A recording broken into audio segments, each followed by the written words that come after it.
what I want you to consider is that the only thing that makes you unhappy is your inability to be with now. I'll explain it a little bit more, but the only time we are unhappy is when the way reality is showing up, we don't like it. Okay? So reality is neutral. The weather is the way it is, your job is the way it is, your body is the way it is. It's all neutral. It's not out to attack you, right? It's just there. It is. The only problem that the only time we experience unhappiness, stress, imbalance, all the stuff we want to get away from, is when we go, yeah, but this reality I don't want. I don't like this reality. So there's a quote from Yogi Desai, who many of you've been introduced to, my dad and also the founder of this institute. And he's got a great quote, which is, nothing is a problem until you decide there's a problem. So consider that for a minute. Nothing is a problem until you decide there's a problem. So let's explore that for a second. So one day you're at the red light and you don't have anywhere in particular to get to. Your horizontal zone is pretty free. And over in the car next to you, you see some attractive man or woman, depending on what your interest is, or maybe it's a dog, maybe you're interested in dogs, whatever. You see somebody over in the car and they smile at you and you smile at them and you're like, ooh, do you mind that the light is red? No. Okay. All right. So the next day, you have to get to work. You come up to that very same red light. Okay? Red light is the same. There's no difference to it. Do you have a problem with the red light now? Yes. Yes. Okay.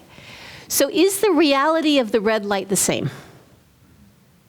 Is the reality it's neutral, right? This is what I'm saying. Reality is neutral. It's not like I'm going to attack Jonathan now and really give him a hard time.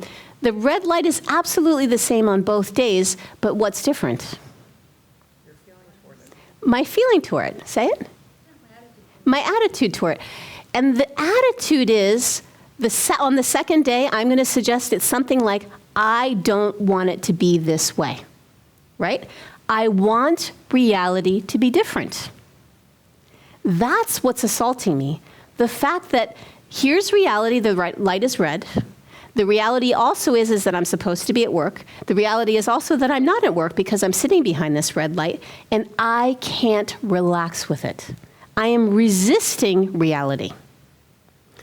And what I'm suggesting is that that is what is assaulting us. The red light is not assaulting you. What is assaulting you is your inability, and we all have it, okay? It's my inability to go, this is how it is.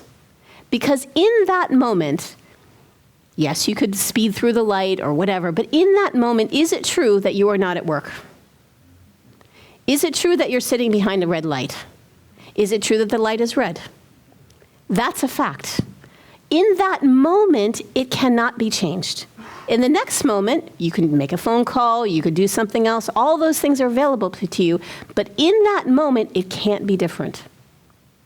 So here's reality, and what's causing me the pain, the suffering, is my misalignment with reality. I want to be at work on time, and I don't want to be sitting at a red light, but the reality is that I am. And that difference between the two is what's causing my inner friction. That is what's causing my unhappiness or lack of relaxation. This is the core of yoga. So the red light isn't a problem. What has caused the problem is my inability to be with the reality of what is. And that if I could change how I am with reality, the argument is I could change my level of happiness, contentment, peace, and relaxation. That if I could bring myself back into alignment with, here's the red light, there's work, here's me behind the red light, breathe, relax, be here. The hypothesis is it would cease to become assaulting in the same way. And maybe some of you have seen that sometimes, right? Just not so long ago, there was this snowstorm, Hercules. And maybe you were stuck in it, or you've been in one of those before.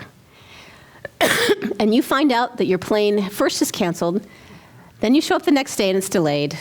Then you show up, and then you find out that you finally get to your destination and have lost your luggage. Something like that, right? And there's an immediate, this is reality, and this is not how I want it to be. And you can feel this come up in you, right? And you can also feel the point at which you accept the reality. Isn't there a point at which you kind of go, okay, this is the way it is, right? And at the moment that you go, this is the way that it is, do you notice how the intensity decreases? Okay. So this is what we're doing on purpose with yoga. We're doing it we're trying to catch ourselves as soon as we can, when we go, and try to reduce that inner stress that we're creating, but we're also deliberately I don't want to say on time, on purpose, consciously learning how to be aligned. And there will be times when we pop out, and then what do we learn? How to become realigned. So that whether you're in an airport, whether you're in traffic, whether you're with your mother-in-law and your boss is driving you crazy, the moment you decide, I really wish they were different, you know how to go back to, this is how it is. Relax with how it is. And what I'm doing is I'm expanding my capacity to be relaxed, to be with more and more of reality. And the more I do that, the happier I become. It's quite simple.